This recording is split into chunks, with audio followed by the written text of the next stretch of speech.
மணி செய்திகளை வழங்குவதற்காக நான் லாவண்யா ஸ்ரீராம். தலைப்புச் செய்திகளை பார்க்கலாம். வங்கக்கடலில் உருவானது குறைந்த காற்றழுத்த தாழ்வு நிலை. புயலாக உருமாறி வங்கதேசம் மியான்மர் கடற்கரை நோக்கி செல்லும் என கணிப்பு.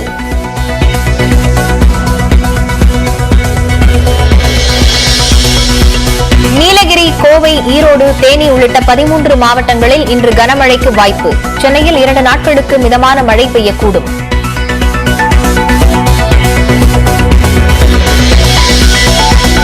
தொடர் மழையால் முழு கொள்ளளவை எட்டியது மோர்தானா அணை. கோடை காலத்திலும் அணை நிரம்பியதால் விவசாயிகள் மகிழ்ச்சி.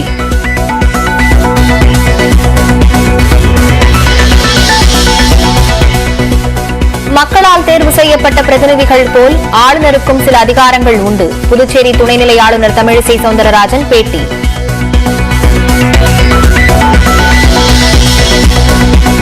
மலப்புரம் படகு விபத்தில் பலியானோர் குடும்பங்களுக்கு தலா 10 லட்சம் ரூபாய் நிவாரணம் அறிவித்தார் முதல்வர் பினராயி விஜயன்.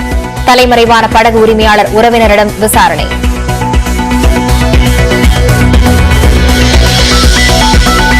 இந்திய அரசமைப்பு சட்டத்தில் மத அடிப்படையில் இடஒதுக்கீடு வழங்க வழிவகை இல்லை. மத்திய உள்துறை அமைச்சர் அமித் ஷா பேட்டி.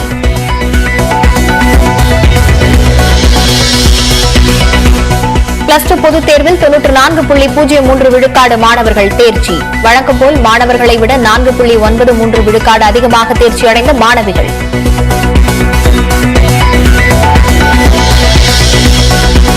+2 தேர்ச்சி விகிதத்தில் 97.85 விழுக்காடுடன் விருதுநகர் மாவட்டம் முதலிடம்.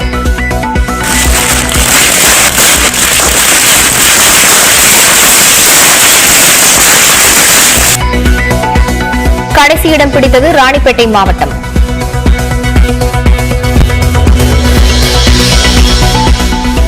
+2 தற்காலிக மதிப்பெண் சான்றிதழ் வரும் 12ஆம் தேதி கிடைக்கும். தேர்ச்சி பெறாத மாணவர்களுக்கு ஜூன் 19 துணை தேர்வு.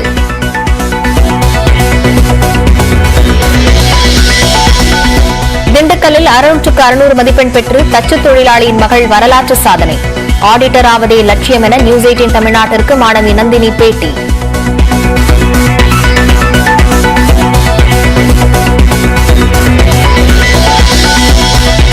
+2 மாணவர்கள் மறு கூட்டலுக்கு நாளை முதல் விண்ணப்பிக்கலாம் என அறிவிப்பு. விடைத்தாள் நகல் பெற ஒவ்வொரு பாடத்திற்கும் 275 ரூபாய் கட்டணமாக நிர்ணயம்.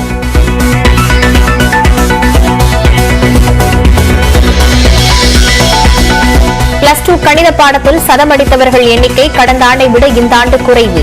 பொறியியல் படிப்புக்கான கட் ஆஃப் மதிப்பெண் சற்று குறையும் என தகவல்.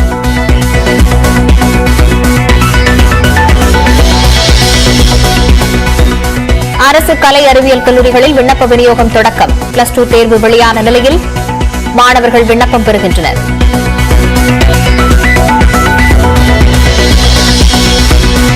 அமைதியான தமிழ்நாட்டில் சட்டம் ஒழுங்கை கெடுப்பதா? பீகார் யூடியூபர் மனிஷ் காஷ்யப்புக்கு உச்சநீதிமன்றம் கண்டனம்.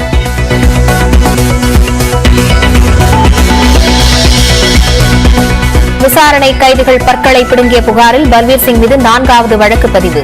கல்லிடைக்குறிச்சி காவல் ஆய்வாளராக இருந்த ராஜகுமாரி, காவலர் ராமலிங்கம் ஆகியோர் மீதும் வழக்கு.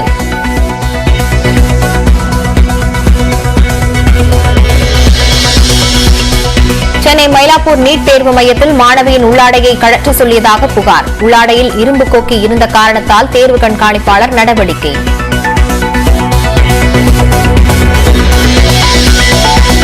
மல்யுத்த கூட்டமைப்புக்கு எதிராக தொடர்ந்து போராடி வரும் மல்யுத்த வீரர் வீராங்கனைகள். ஆதரவு தெரிவிக்க வந்த விவசாய அமைப்பினரை காவல்துறையினர் தடுத்ததால் தள்ளுமுள்ளு.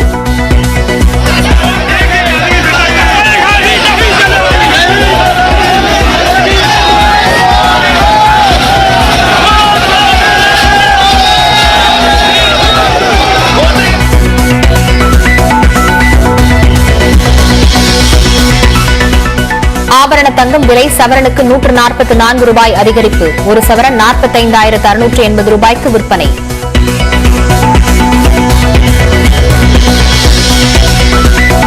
திமுக சாதனை விளக்க பொதுக்கூட்ட பங்கேற்பாளர் பட்டியலிலிருந்து அமைச்சர் பழனிவேல் தியாகராஜனின் பெயர் நீக்கம். மதுரை திமுகவில் சலசலப்பு.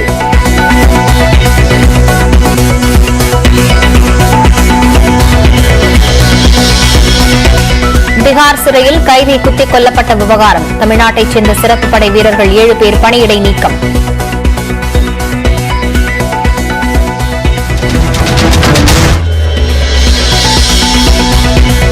ராஜஸ்தானின் ஹனுமன்கர் பகுதியில் வீடுகள் மீது விழுந்த MiG-21 போர் விமானம் 3 பேர் உயிரிழந்ததாக முதற்கட்ட தகவல். हेलीकॉप्टर क्रैश हो गया.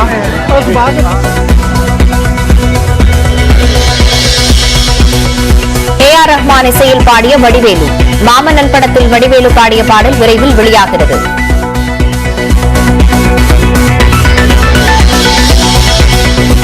IPL தொடரில் கொல்கத்தா பஞ்சாப் அணிகள் இன்று பல பரீட்சை. பிளே ஆஃப் வாய்ப்பை தக்கவைக்க இரு அணிகளும் போராடும் என்பதால் ரசிகர்கள் மத்தியில் எதிர்பார்ப்பு.